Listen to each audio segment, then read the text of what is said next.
एक 45 साल का बेटा अपने बूढ़े पिता के साथ शाम को घूमने निकला। बेटे ने सोचा, अब घर से बाहर आ ही गए हैं तो क्यों ना किसी अच्छे रेस्टोरेंट में पिताजी को खाना भी खिला दूं। दोनों बाप और बेटा एक बड़े से अच्छे रेस्टोरेंट में जाते हैं। पिता इतना बूढ़ा था कि बेटा उनका हाथ पकड़कर रेस्टोरेंट के अंदर ले जाता है।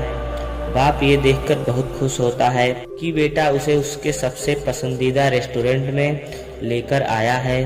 किसी वक्त बाप इसी रेस्टोरेंट में अपनी पत्नी और बच्चों के साथ खाना खाने आता था। बाप खुशी में अपने बेटे को बताता है कि ये वही रेस्टोरेंट है जहां मैं तुम्हें और तुम्हारी माँ को लेकर आता था। बेटा कहता है कि मुझे याद है पिताजी, और इसीलिए मैंने सोचा कि आज इसी रेस्टोरेंट में खाना खाया जाए। बेटा अपने पिता की सबसे पसंदीदा शाही पनीर ऑर्डर करता है। दोनों खाना शुरू करते हैं। चूंकि पिता बहुत बूढ़ा और कमज़ोर था, कुछ खाना उनकी कमीज पैंट पर भी गिर जाता है। यह देखकर रेस्टोरेंट में बैठे सभी लोग उस बूढ़े पिता को घूरने लगते हैं, लेकिन उस बूढ़े बाप के बेटे को कोई फर्क नहीं पड़ता। बेटा बड़े आराम से खाना खाता है और अपने पिता के खाने तक का इंतजार करता है। जब पिता अपना खाना खत्म करता है तो बेटा बड़े आराम से अपने पिता का हाथ पकड़कर उसे वॉशरूम में ले जाता है और कपड़ों पर लगे दाग साफ करता है। दाग साफ करने के बाद बेटा पिता के बालों में कंघी फेरता है और उनकी आंखों पर उनके चश्मे लगाता है। जब दोनों वॉशरूम से बाहर आते हैं तो रेस्टोरेंट में बैठे सभी लोग उन्हें घूरते हैं कि कैसे उस लड़के के पिता ने अपने बेटे का रेस्टोरेंट में मजाक बना दिया। बेटा बिना किसी की परवाह किए बिल देने जाता है।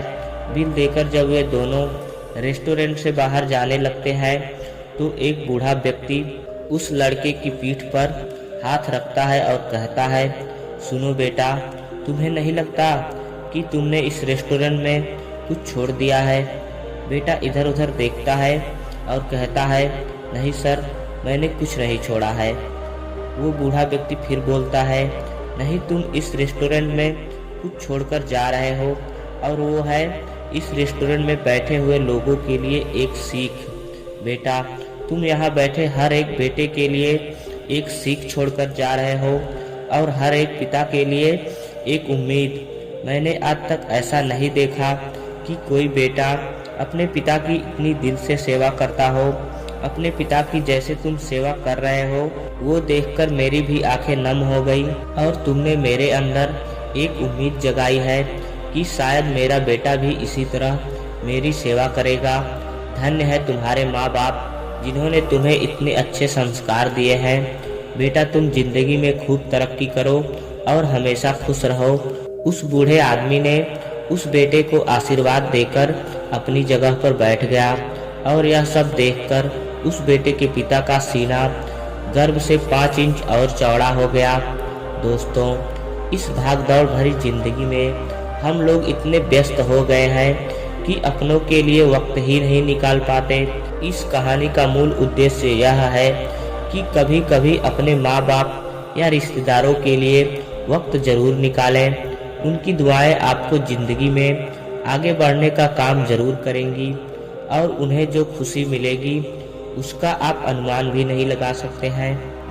अगर आपको यह बेटे और पिता की कहानी अच्छी लगी हो तो वीडियो को लाइक ज़रूर कीजिए और ऐसे ही ज्ञानवर्धक कहानी पाने के लिए हमारे चैनल को सब्सक्राइब जरूर कीजिए। मिलते हैं एक और नई कहानी के साथ।